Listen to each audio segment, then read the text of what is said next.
gamit mo mga 20 pesos. Pero yung ipapadala yung yung storage. Saan ipapadala? Sa'yo o sa ibang tao? Sa ibang tao sa Samar. Pwede yung kunwari o-order ka sa nila. Hindi, order ako sa shop mo kunwari. Oo. Pero yung ibabox mo, pero yung ipapaano, ibibigay yung doon. Oo, pwede yun. Kunwari mo, order ka sa shop ko, di ba? Tapos ngayon, iba yung ikaw yung o-order, pero yung yung receiver iba. Ibig sabihin, yung receiver iba. Di ba ipapadala ko sa Samar? Tapos, kunwari order ako sa mga product mo. Yung sabi 20 pesos. Tapos, pero ibibigay ko yung yung gamit na yun. Tapos, idadala mo doon. Ibig sabihin, bukod sa in-order mo sa akin, meron kang additional na. Hindi, kunwari lang na yun yung... May additional kang ipapadala. Hindi pwede. Kahit hindi yung mga gamit mo. Yung lang. Kung ano lang yung... nila? Oo, hindi. Yun may allotted kilo kasi yun. May allotted kilo siya. Kunwari mo, di ba, nag-join ka kay Lazada, kay TikTok, kay Shopee. Matik yun sa system nila, i-feed mo, i-encode mo kung ilang kilo yung product Makikita mo. pa rin yung products dito.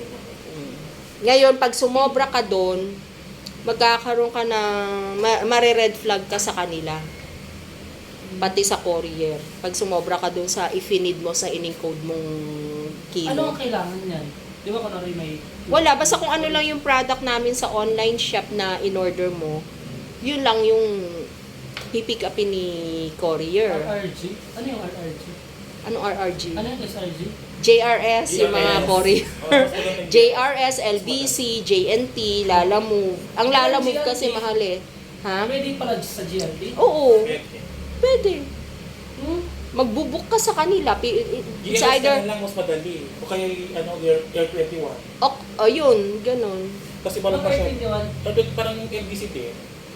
Basta pagkakaparehas yun. Pero mas mabilis ng F21 Express. Mas mabilis. Kung meron, wala kasi yan dun sa Samar eh.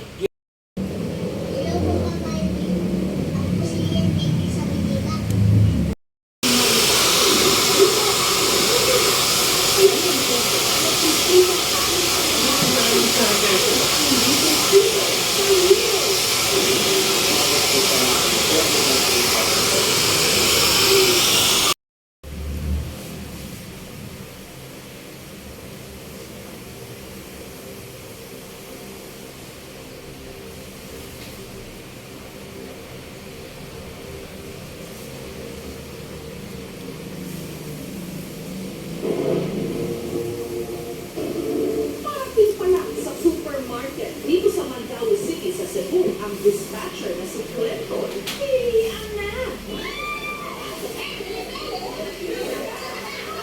Hindi dahil sa kanyang pambihirang appeal, dahil sa kanyang mga sidekick na nakasampa pa sa kanyang